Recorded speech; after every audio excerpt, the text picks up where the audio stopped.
Hello everyone and welcome to the UkeStuff channel. Today I kind of have a neat thing to show you. This was built by one of my 5th grade students that's currently learning ukulele. I think he built it with his dad, and they ordered a kit online and he built it and painted it himself. And that's all great and it sounds pretty decent. It actually has a pretty good sound for a little laminate. The laminate is actually pretty nice and thin and resonant, so that's all good. So what I offered him is I said I would be happy to take this home and finish setting up for him, because they followed through of having to measure where to put the bridge and all that stuff. They did that and they did a great job. Yeah, you know what? Yeah, there's some overspray. They didn't do any sealing on the neck, and that's all fine. That's all personal preference, and that's great. It's something that's really special for that student. But what I'm concerned about as a teacher is if you can see the action there at the 1st fret, it's really high. And this is very common, by the way, and that's why I want to talk about it, because you may buy a ukulele or an ukulele, and you may buy one for Christmas for someone, or you might receive one. And if that's the case, and also the action, which again is the string height at the 12th fret, is pretty high too. Not as high as the nut. Both need to come down, but it's geometry. So if you bring down this side also goes down because it's an angle. So I offered to set it up for him, and then there's a couple other things I'm going to do at the same time. It also has very, very sharp fret edges. So I'm going to take care of those sharp fret edges for him, and I'm going to oil a very dry fretboard, which will make it look, I think, really nice. So that's what I'm going to do. The measurements, by the way, I can't even tell you how tall it is. I don't like reading the tiny gauges over there. I always like using the bar gauges, and I can't get the bar gauge over enough to tell you how high that string is. Now again, this is nothing about the student's setup of this. This is nothing about the student's build of this. This is common because that's how they ship the nut. That's how they ship the saddle. That's how companies install them too. And that's why a setup is really important. Now again, there are some companies that are doing a really good job with setups. Acklot is doing a really good job with setups. Enya is doing a fantastic job with setups. And surprisingly, the Luna that I just bought also was set up pretty well.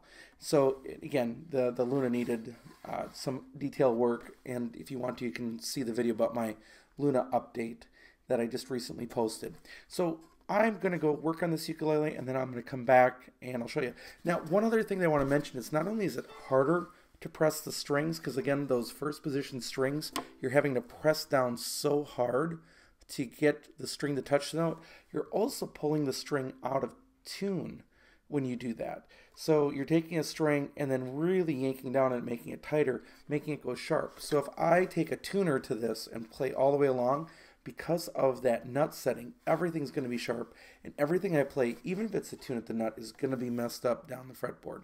So that is what I'm going to be helping out with. I'm going to go do that, and I will be back in a second. Okay, so it's actually been more like an hour than a second, but that's okay. So what I've done is I've gone, and what I tend to do with a nut is I tend to sand it from the bottom up rather than cutting the grooves deeper in, especially when it's a really, really tall saddle. So if you can see that action now, it's at 0.5 millimeters, which is kind of what I always kind of aim for. And the action at the 12th is 2.5 millimeters. And I stopped it with my long sleeve shirt. And the strings are going to be restretching again. I'm not sure if these are Super Nile Gut Aquila strings or not. I'm guessing that they're not. Oh, and I took care of the sharp fret ends, and I oiled that fretboard that was so dry. And again, the strings are just slipping, which makes total sense because they're just restretching again. But here's just a little sound demo.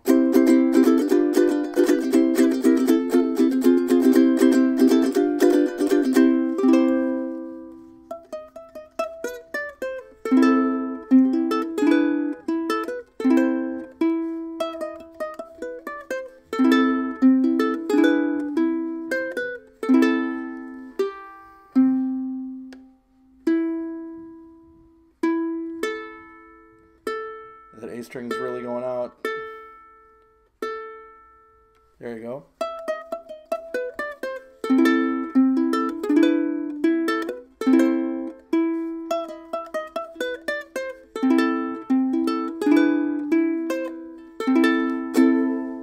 And yeah, and the strings are just going to continue to stretch, but that's going to play in tune so much better for the student, and it's going to be such a better playing experience without having to pull those strings down so far at the first fret.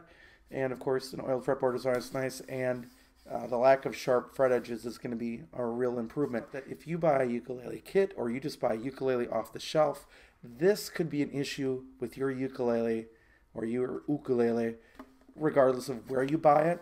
And you might have to deal with those things or take it to a luthier. I'm not a luthier. I'm a music teacher.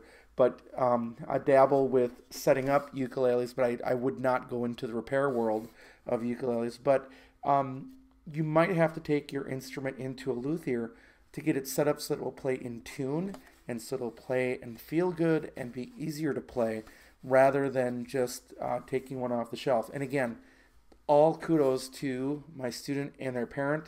They did a really fun job. The kit isn't bad at all. Nice thin laminate, and yeah, so a nice real fun build, and something that it's kind of fun to be able to give back and help out the student with the knowledge that I have with ukuleles too. So okay, that's it for this video. We'll catch you next time. Thanks for watching, and we'll see you later.